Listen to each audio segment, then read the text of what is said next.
I wanted to start by asking you the story of how you left Hong Kong, why you felt you had to leave. I was an elected district councillor by then. I was elected in 2019 amid of the pro-democracy movement in Hong Kong.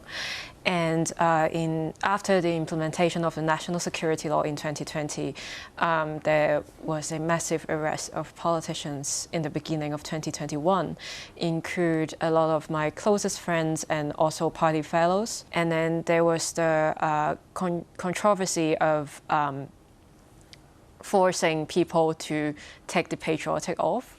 The people, I mean the officials, elected officials, and also civil servants. And I refused to do that, so I was forced to resign. And during those periods, it was around June in 2021.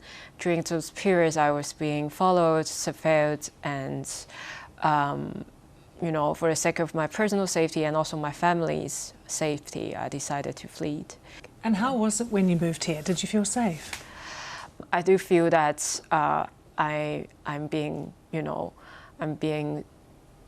being reached, or I'm being chased after here on the British soil as well. You actually physically feel like you are potentially being followed? Yes, there were 2 attempts in London. There were agents from the CCP or the Hong Kong Economic and Trade Office tried to follow me, and it wasn't just my own story, but it also happened to other Hong Kong activists as well.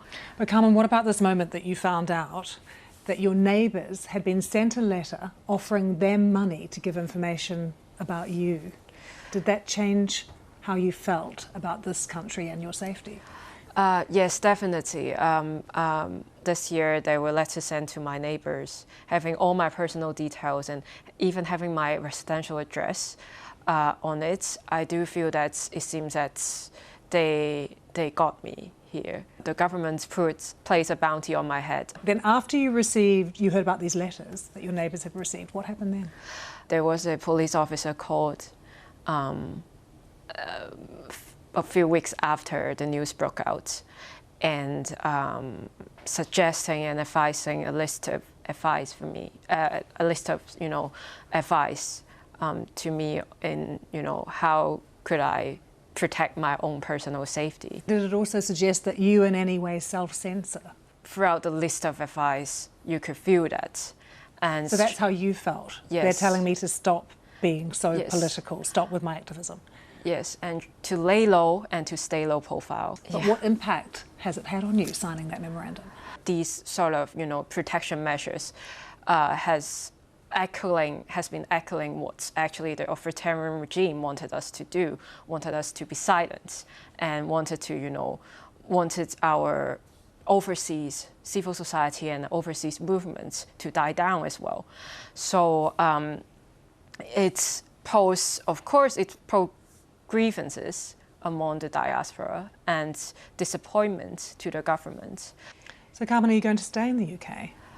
Well, I definitely feel let down and unsafe because of the underwhelming supports from the law enforcement and the government. But it left me no other options because as an exile, we are very vulnerable in the stage that we do not have a settled status in anywhere. So, seeking refuge on the British soil is actually my only option.